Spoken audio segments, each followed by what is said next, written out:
जय श्री नारायण। राधे राधे भक्तों, आपका स्वागत है हमारे चैनल भक्ति मार्ग में। आज हम आपको भगवान विष्णु की एक कथा सुनाते हैं।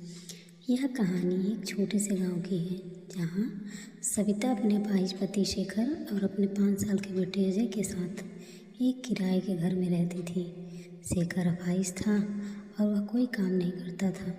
जीवन गुजारने के लिए सविता उसी गांव में कालू की दुकान में सफाई का काम करती थी। सविता बचपन से ही विष्णु भगवान की बहुत बड़ी भक्त थी। वह बड़ी श्रद्धा से भगवान विष्णु की पूजा करती थी।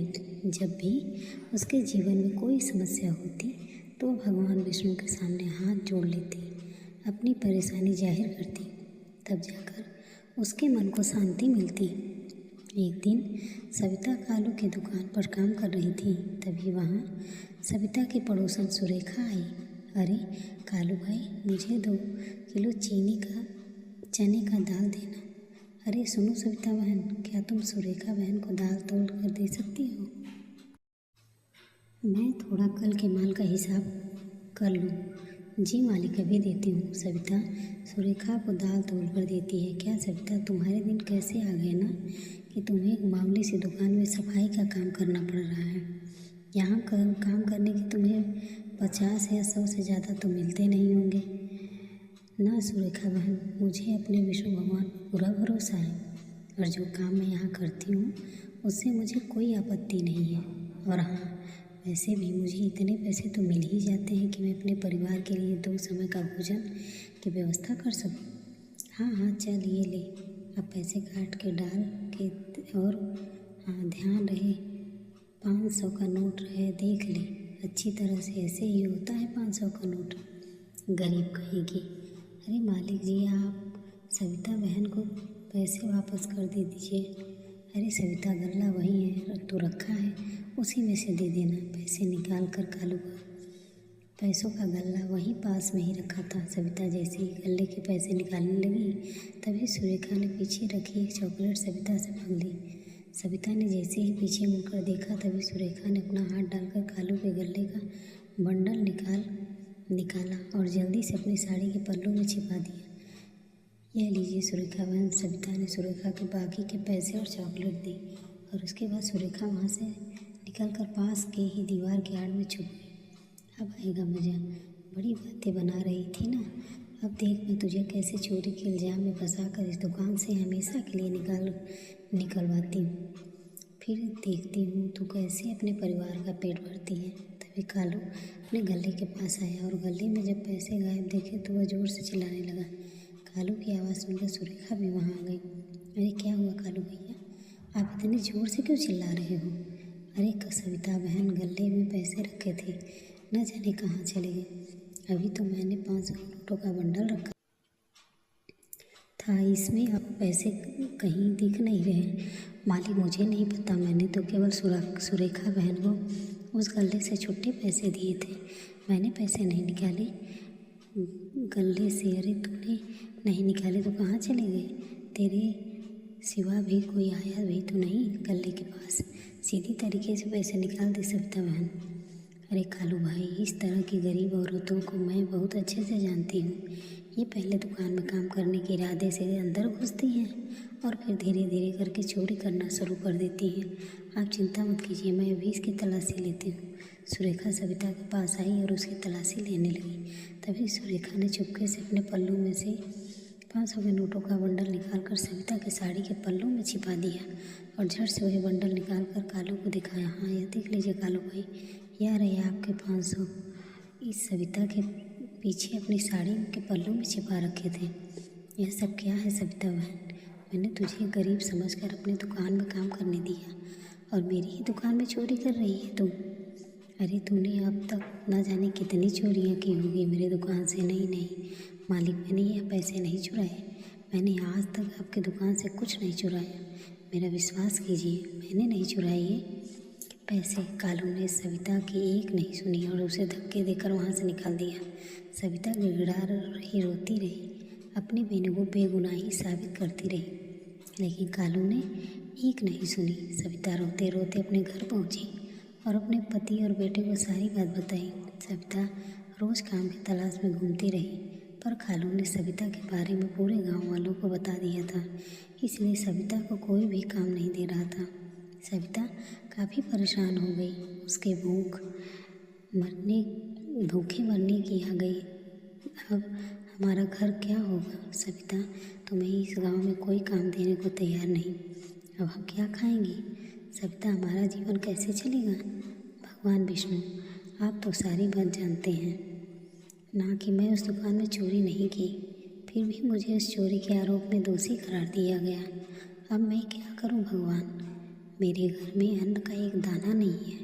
मेरा बच्चा, मेरे अपाहिज पति और मैं अब काफ़ी दिनों से भूखे हैं। हम पर अपनी कृपा कीजिए भगवान, हमें इस समस्या से बाहर निकालिए। इस गांव में तो हर कोई मुझे चोर कह रहा है। अब आप ही कोई चमत्कार कीजिए ताकि मेरी सारी समस्या दूर हो जाए और हम इस दुख भरे समय से बाहर निकल आएं। हमारी रक्षा कीजिए। सविता भगवान विष्णु से प्रार्थना कर रही थी। उसका मकान मालिक किशोर वहाँ आया। चलो चलो, मेरा घर खाली करो। मैं अपने घर में अब ऐसे चोर लोगों को जगह नहीं दे सकता, वरना कल को पता चला तुमने ही मेरे ही घर के हाथ साफ कर लिया। चलो चलो बाहर, मेरा घर खाली करो। अरे किशोर भाई, ये आप क्या कह रहे हैं? मैं गरीब अपाहिज पति और छोटे बच्चे को लेकर कहाँ जाऊँगी? मुझ गरीब पर रहम करो, हमें इस घर से मत निकालो। मैं कितने समय से तो आपका सारा किराया देती हूँ ना। किशोर ने सविता की एक नहीं सुनी और उसके सामान के साथ उसके पति और बच्चे को भी घर से निकाल दिया। घर में ताला लगाकर वह वहाँ से चला गया। सविता रोते रोते सुरेखा के पास आई और उसकी सारी दास्तान बताई। सुरेखा बहन, मैं आपसे विनती करती हूँ, मुझ गरीब की सहायता करो। ऐसी हालत में अपने अपाहिज पति और छोटे बच्चे को लेकर कहाँ जाऊँगी? मुझे अपने घर में कुछ दिनों के लिए पनाह दे दो। मैं तुम्हारा यह एहसान जीवन भर नहीं भूलूँगी। सविता, सुरेखा, अरे जाओ जाओ यहाँ से। यहाँ हमें रहने के लिए घर की जगह नहीं और हम तुम सबको कहाँ से रखेंगे?